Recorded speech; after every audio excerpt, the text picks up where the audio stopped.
अपने ब्रेन को शार्प बनाने के लिए लोग क्या क्या नहीं ट्राई करते। सुबह सुबह 3 बजे उठना, भीगे हुए बादाम खाना, मेडिटेशन करना, अलग अलग सप्लीमेंट्स खाना एंड किताबें पढ़ना। बट आज मैं आपको बताता हूँ कि वॉकिंग जैसी एक सिंपल चीज करने से कैसे आपका ब्रेन और शार्प हो सकता है। बीइंग अ डॉक्टर मुझे वॉकिंग एज एन एक्टिविटी बहुत अच्छी लगती है बिकॉज इसमें कोई खर्चा नहीं आता है।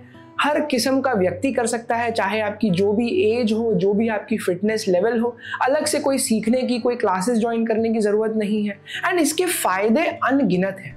आज के वीडियो में हम सीखेंगे कि वॉकिंग करने का आपके ब्रेन पे क्या असर होता है। मॉडर्न जमाने की मेन प्रॉब्लम यह है कि हमें अब वॉकिंग करने की ज्यादा जरूरत नहीं पड़ती।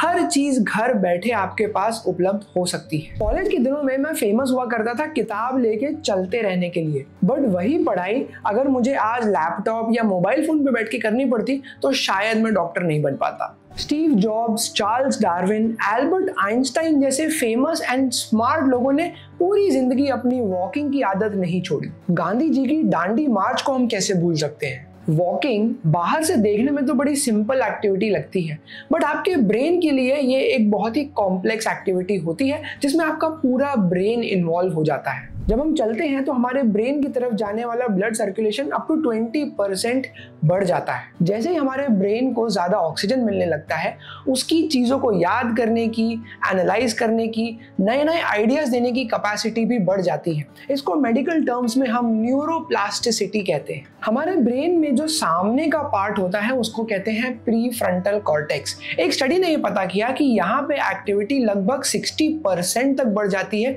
जब हम वॉकिंग कर रहे होते हैं। नो वंडर इतना चल चल के पढ़ाई करने से मुझे चीजें अच्छे से याद रहती थी। जब हम चलते हैं तो हमारे ब्रेन में फील गुड हार्मोन सिक्रीट होते हैं जैसे डोपामिन एंड सेरोटोनिन। इंटरेस्टिंगली यही हार्मोन्स हमारी लर्निंग कैपेसिटी इंक्रीज करने के लिए भी बहुत जरूरी है। तो अगर आप चलते चलते कोई चीज सोच रहे हैं एंड उसी के साथ में फील गुड हार्मोन सिक्रीट हो रहे हैं तो आपके ब्रेन को पता चलता है कि ये दोनों चीजों के बीच में बहुत स्ट्रॉन्ग कनेक्शन है। इसलिए जब आप बार बार चलते हैं तो आपको अच्छे अच्छे आइडियाज ऑटोमेटिकली आना शुरू हो जाते हैं। जैसे जैसे हमारी एज बढ़ती है हमारे ब्रेन का साइज श्रिंक होने लगता है, हमें अलग अलग बीमारियां होने लगती हैं जिससे कि हम चीजें भूलने लगते हैं, हमारे लिए चलना मुश्किल हो जाता है जैसे डिमेंशिया एंड पार्किंसंस डिसीज।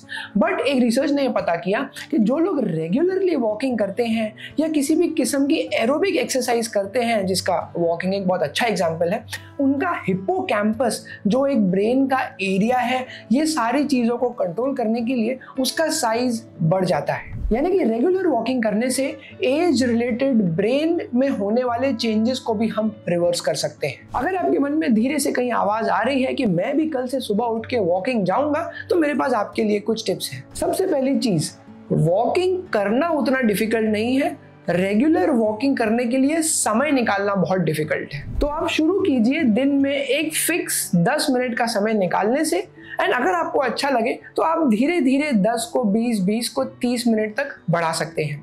मेरा रिकमेंडेशन होगा कि आप दिन में कम से कम 1 से 1.5 घंटा निकालिए चलने के लिए रोज, बिकॉज 1 से 1.5 घंटे में आप 10,000 स्टेप्स पूरे कर पाएंगे एंड लगभग 300 से 400 कैलोरीज भी बर्न हो जाएंगी। इससे ना सिर्फ आपका ब्रेन शार्प बनेगा बट आपकी कुछ कैलोरीज भी बर्न होंगी, आपके शरीर में फैट का परसेंटेज भी कम हो जाएगा, आपके लंग्स, आपके हार्ट, आपका डाइजेस्टिव सिस्टम ज्यादा तंदुरुस्त हो जाएगा। दूसरी सीखने वाली चीज है आपकी वॉकिंग की स्पीड पे नजर रखना।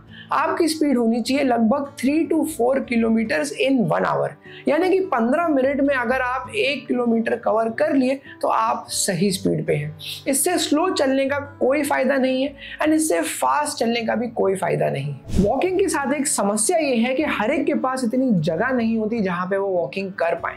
तो कुछ लोग जिम के ट्रेडमिल पे वॉकिंग करते हैं, कुछ लोग घर के अंदर ही कर लेते हैं, कुछ लोगों के पास पार्क या कोई सड़क होती है जहां पे वो कर पाते हैं। कहीं पे भी आप वॉकिंग करें तो आपका फायदा ही होगा। बट साइंटिफिक स्टडीज में ये देखा गया है कि अगर आप आउटडोर वॉक करते हैं, यानी कि किसी नेचर वाली जगह पे वॉक करते हैं, तो आपका ज़्यादा फायदा होता है। आप रिलैक्स फील करते हैं। अगर आप सुबह के समय जा रहे हैं तो आपके ऊपर सनलाइट गिरती है जिससे कि विटामिन डी सिक्रीट होता है आपके बॉडी में। आपके आंखों के थ्रू लाइट जाती है तो मेलाटोनिन का सिक्रीशन कम हो जाता है। मेलाटोनिन का सिक्रीशन कम होना बहुत ज़रूरी है आपके स्लीप साइकिल को रेगुलेट करने के लिए। Outdoor walking is better than indoor walking. In general हमारे बॉडी के लिए जो एक्टिविटीज हेल्दी होती हैं वो करने में हमें बोरिंग बहुत लगती है, एंड वॉकिंग भी उनमें से एक एक्टिविटी है। हो सकता है कि आपको सड़क पे बिना कोई पर्पस के चलते रहना बहुत ही बोरिंग लगे, तो इसको इंटरेस्टिंग बनाने के भी कुछ तरीके हैं। फॉर एग्जाम्पल, कई बार मैं अपनी सारी फ़ोन कॉल्स जो है वो चलते चलते निपटा देता हूँ। दोस्तों से गपशप करनी है, पेशेंट का फॉलो अप लेना है, बाकी डॉक्टर्स के साथ कुछ चीज़ें डिस्कस करनी है, ये सारी चीज़ें मैं आधे पौने घंटे में एक के बाद एक फ़ोन करके निपटा देता हूँ। कभी कभी मैं पॉडकास्ट या कोई ऑडियो बुक सुनते सुनते वॉकिंग करता हूँ। बहुत इंटरेस्टिंग चीज़ मैंने नोटिस करी कि अगर आप ऐसा करते हो तो चलते चलते आपको जो चीज़ें याद रहती हैं वो बाद में भी आप आसानी से रिकॉल कर पाते हो कि आप फलाने टर्निंग पे आप ये चीज़ सुन रहे थे, फलाने चीज़ को देखते हुए आपके कान में क्या चल रहा था, ये मेमोरी आपकी ब्रेन में फिक्स हो जाती है। वॉकिंग मेडिटेशन नाम की भी एक चीज़ होती है जिसमें आपके कान में एक महिला आके आपको बताती है कि आपको कैसे सांस लेनी है, डीप ब्रीदिंग करनी है, एक्सेल करना है, इनहेल करना है। उससे काफ़ी रिलैक्स्ड फील होता है। आप कोई वॉकिंग ग्रुप बना सकते हैं या आप किसी वॉकिंग ग्रुप को ज्वाइन कर सकते हैं। अगर आप अलग से समय नहीं निकाल पा रहे हैं तो आप अपने कलीग के साथ एक आधी मीटिंग जो है वो चलते चलते कर सकते हैं, या फिर मेरे जैसे आप अपने घर से थोड़ी दूर उतर के बचा हुआ रास्ता पैदल आ सकते हैं। तरीके अनगिनत हैं, सिर्फ आपके मन में एक चाह होनी चाहिए कि आप अपने हेल्थ को सुधारेंगे, अपने थॉट्स एंड अपने आइडियाज़ की क्वालिटी को इम्प्रूव करेंगे, तो ही ये सारी चीज़ें हो पाएंगी। आइडियाज़ तो हम सबके पास होते हैं, बट जो लोग इन अच्छे आइडियाज़ को लेके अपनी आदत बना पाते हैं वही ऑर्डिनरी से एक्स्ट्राऑर्डिनरी बन जाते हैं। तो आई होप इस वीडियो की मदद से आप अपनी बॉडी का, अपने ब्रेन का पूरा पोटेंशियल अचीव कर पाएंगे। I wish you all the best, and मैं वेट कर रहा हूँ आपके कमेंट्स, आपके फीडबैक्स, आपके आइडियाज़ का, ना कि सिर्फ इस वीडियो के बारे में बट इस चैनल पे आप जो भी चीज़ें सीख रहे हैं उन सब के बारे में। With that I will take your leave and see you very soon in the next video.